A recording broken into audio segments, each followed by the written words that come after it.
Halo teman-teman, perkenalkan nama saya Nagusita Jyotilaksmi Dewi dengan absen angkatan 23 dari kelompok 1. Di sini saya akan mempresentasikan mengenai esai yang telah saya buat yang berjudul Penyaluran Media Pembelajaran, Pencegahan Penyakit DBD berbasis Augmented Reality di Daerah Wisata kategori 3T. Selamat menonton!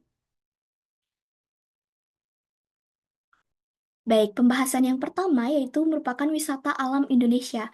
Nah, Indonesia itu kayak akan wisata alam dikarenakan merupakan negara yang kepulauan dan juga maritim, sehingga hal ini akan tentunya menuai kontra ataupun kelebihan dan juga kelemahan dari segi wisata tersebut.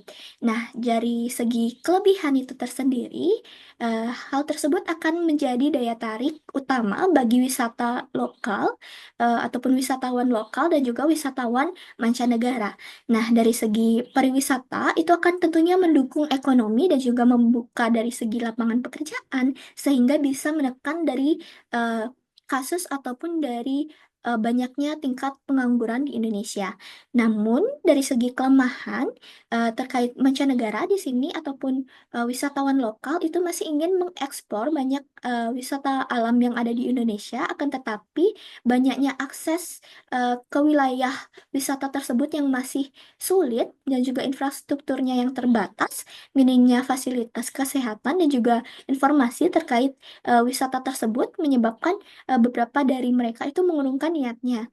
Nah, sehingga selain itu juga rendahnya kesadaran dalam pelestarian lingkungan dan juga kesehatan masyarakat itu tentunya nanti akan dapat berdampak terhadap kesehatan ataupun terhadap terjangkitnya ke suatu penyakit.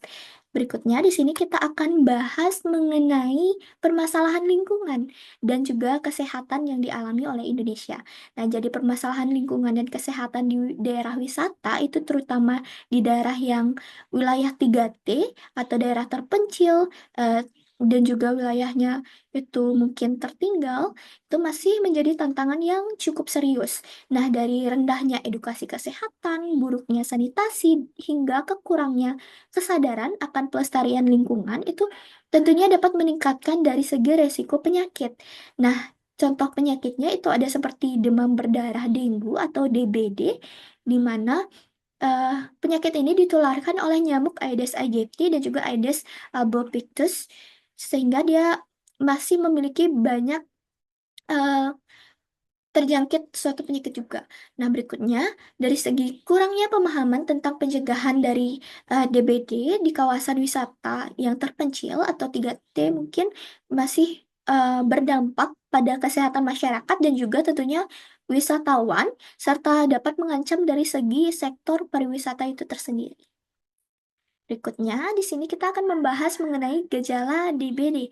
Nah, jadi daerah 3T terdepan, terpencil, dan tertinggal itu menjadi lebih rentan terhadap penyebaran DBD karena berupa buruknya sanitasi, rendahnya tingkat edukasi kesehatan, serta keterbatasan akses terhadap layanan medis akan menyebabkan dari risiko penularan juga akan meningkat di kawasan wisata yang mungkin kurang dikelola dengan baik secara lingkungannya.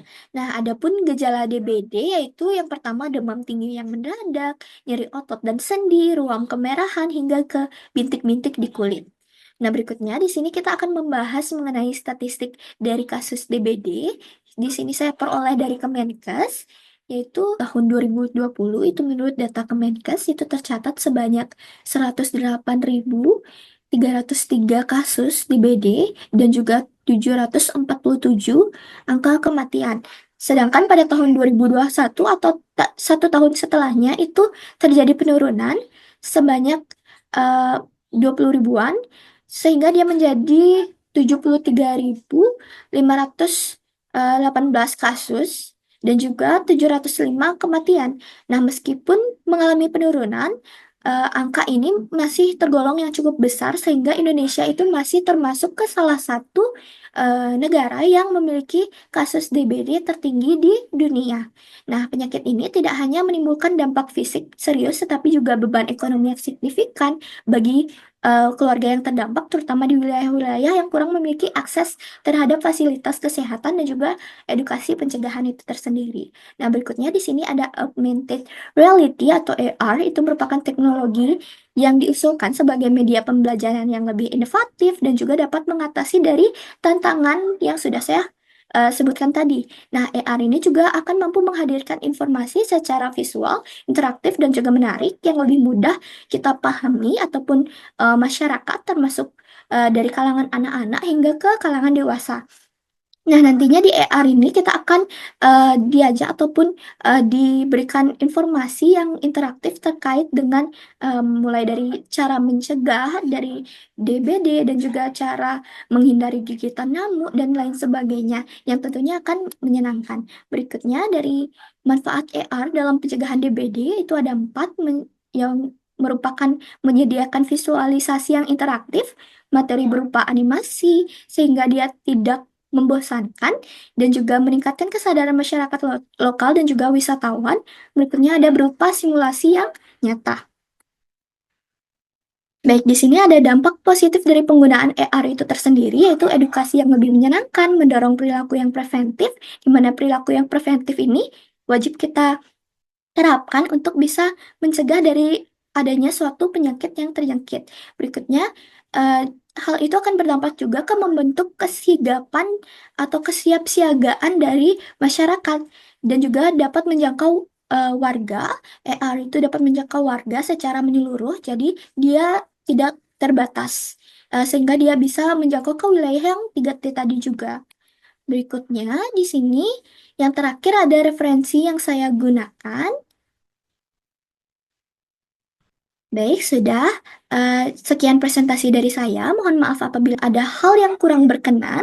Terima kasih.